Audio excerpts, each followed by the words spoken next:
Bonjour, Serge Renard, formateur, consultant et coach. Mes 23 ans d'expérience et d'innovation fait que je suis devenu un spécialiste de l'approche andragogique multimodale compétitive dans mes actions de formation, de conseil et de coaching sur ces expertises. Aujourd'hui, je vais aborder différents outils de cohésion, sachant qu'ils sont tous complémentaires. Ils peuvent être utilisés seuls ou tous ensemble selon une logique que je vais aborder avec vous. Vous avez ici le premier outil qui est en fait un outil d'observation générale des comportements de vos managers ou salariés sur deux bases, les comportements et la fréquence. En gros, ça veut dire que vous listez des comportements, des fréquences que vous avez ici, et pour chacun de vos salariés, vous allez réaliser une évaluation avec quels sont les points positifs et quels vont être les points d'action. Bien entendu, les points positifs, ce sont des points sur lesquels vous pouvez vous appuyer pour faire évoluer vos points d'action. Si je prends toujours le même exemple, vous avez un salarié, un manager qui est fréquemment dans l'emportement, c'est-à-dire qu'il s'emporte souvent. L'objectif ensuite, c'est de se dire, j'utilise un deuxième outil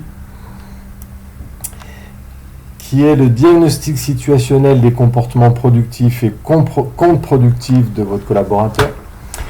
Vous avez imaginé, comme je l'ai dit, un salarié qui est souvent dans l'emportement, donc fréquemment dans l'emportement, Dans quelle situation? C'est-à-dire, si je prends l'exemple, il doit utiliser un matériel et ce matériel a besoin d'autres matériaux qui sont commandés auprès d'un fournisseur.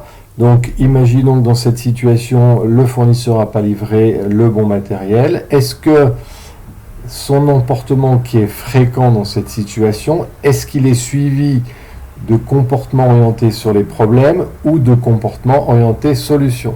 Si je prends ici, vous avez la liste des comportements orientés sur les problèmes et les différentes explications.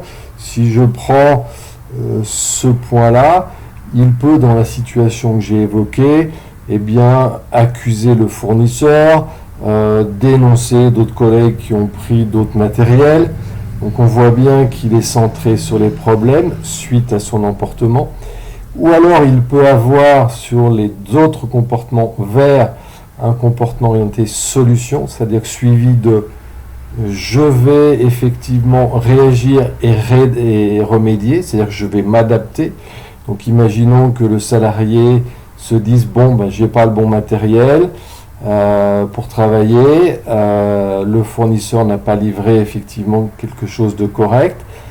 Au lieu de continuer à m'emporter, je vais à ce moment-là réagir et remédier, du style réfléchir, est-ce qu'il n'y a pas d'autre matériel en maintenance que je peux démonter et utiliser la pièce.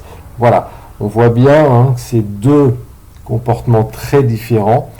Et l'objectif, je l'ai repéré. Ensuite, dans quelle situation est suivi de quel comportement, soit orienté problème, soit orienté solution.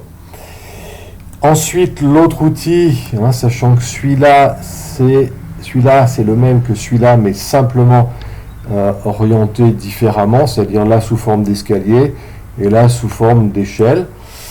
Vous avez en fait la suite, c'est-à-dire après avoir repéré les comportements orientés problème qui sont répertoriés ici, soit comportements orientés solutions qui sont ici, je trouve finalement des solutions pour faire évoluer ces comportements orientés problèmes, c'est-à-dire comment faire évoluer des comportements qui sont ici pour les faire aller vers le vert. Donc les solutions, vous en avez 5. Je peux élargir les responsabilités, l'autonomie de mes salariés, fixer des objectifs communs, alors maintenir les bonnes communications et chercher d'autres solutions de communication. Ici, gratifier par des challenges, par exemple, les comportements coopératifs, c'est-à-dire collectifs, et surtout décourager les comportements de compétition.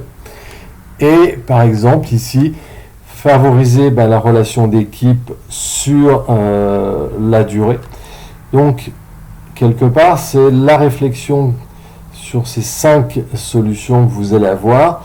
Si je prends l'exemple de cet emportement du salarié avec ou suivi d'un comportement plus orienté problème, eh bien ce salarié, je vais par exemple lui donner la responsabilité des commandes fournisseurs, donc plus de responsabilité, plus d'autonomie, fixer des objectifs communs avec les autres salariés, revoir d'autres communications pour l'aider dans ces nouvelles responsabilités.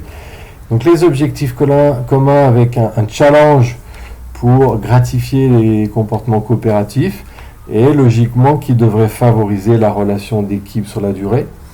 Donc on voit bien ici que ces solutions que je vais mettre en place vont bien entendu être suivies de ces solutions complémentaires en fonction de où se situe le salarié et de son évolution.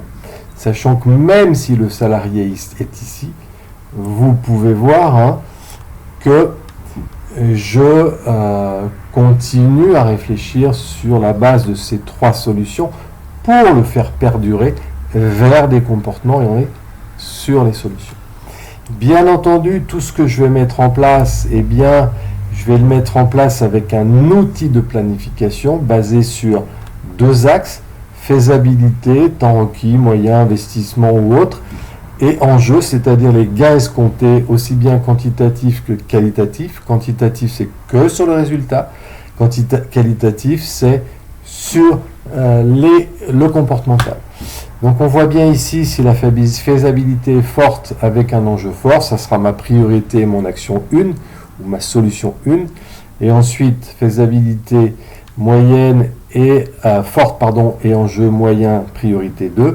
Faisabilité moyenne et gain escompté fort, ça sera ma priorité 3. Voilà, vous avez ici un tuto donc, qui représente D et un outil. Alors D parce que il y a plusieurs outils, mais un parce que ces outils sont tous complémentaires pour favoriser la cohésion d'équipe. Je vous remercie et je vous souhaite de bonnes réalisations. Si vous avez besoin de me contacter, mon site internet et ma fiche contact. Merci.